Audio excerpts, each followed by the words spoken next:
Mesdames et messieurs, chers compatriotes, l'Afrique commémore le 18 janvier de chaque année la journée panafricaine des postes. C'est donc depuis le 18 janvier 1980, soit 45 ans, que les dirigeants postaux de notre continent ont retenu cette date pour se rappeler de la création de l'Union panafricaine des postes, en abrégé UPAP.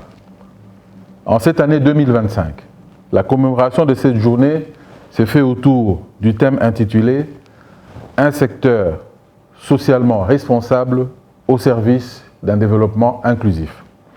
Mesdames et messieurs, chers compatriotes, à l'heure où les défis économiques et sociaux se multiplient dans le monde, il est essentiel de reconnaître que la poste africaine n'est pas épargnée par cette conjoncture. Elle fait également face à de nombreux défis tels que la protection de l'environnement, l'avènement de l'intelligence artificielle, le développement du commerce électronique, etc. En dépit de tous ces défis, la poste africaine s'efforce de s'adapter pour offrir un service de qualité à ses clients, ainsi contribuer à un avenir meilleur pour tous. Il est important d'admettre qu'elle fournit des efforts considérables pour répondre aux besoins des usagers en valorisant ce service millénaire dans la couverture des zones rurales et isolées où les infrastructures sont parfois insuffisantes et même vétustes. Il y a lieu de saluer donc le rôle de l'Union panafricaine des postes qui a toujours réussi à proposer des solutions innovantes pour garantir des services postaux de qualité aux populations grâce aux recommandations qu'elle met en place pour assurer l'accès universel à tous les citoyens vivant dans notre continent.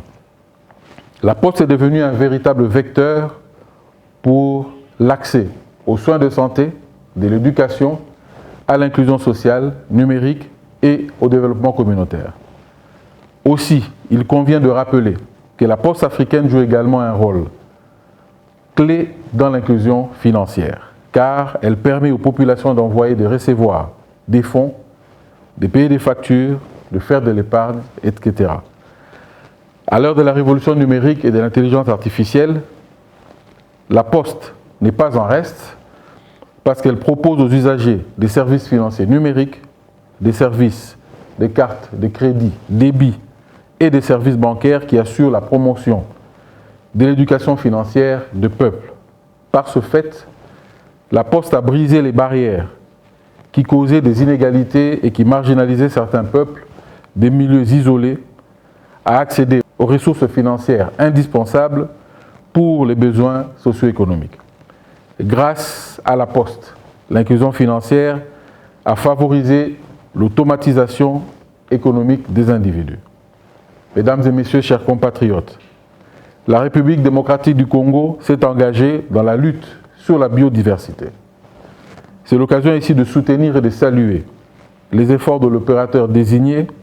Je citais la Société congolaise des postes et télécommunications, SCPT en sigle, ainsi que les opérateurs autorisés conformément à l'ouverture de ce marché aux capitaux privés qui tous ont adopté des pratiques respectueuses de l'environnement, telles que l'utilisation du système moderne pour la livraison. Ces initiatives ont considérablement contribué à réduire l'empreinte carbone du secteur tout en sensibilisant les citoyens sur l'importance de la protection de notre planète et ainsi contribuer à l'atteinte des objectifs de développement durable. À l'instar d'autres pays du continent, la Poste congolaise joue un rôle crucial dans la promotion de l'éducation et de la culture à travers les programmes éducatifs destinés aux jeunes. La Poste congolaise contribue également à améliorer les niveaux d'éducation à travers le concours épistolaire qu'elle organise chaque année à l'approche de la date anniversaire de la création de l'Union postale universelle le 9 octobre. Mesdames et messieurs, chers compatriotes, si l'information est un levier puissant pour le développement personnel et collectif, la Poste africaine s'engage activement à rendre cette information accessible à tous les citoyens du continent.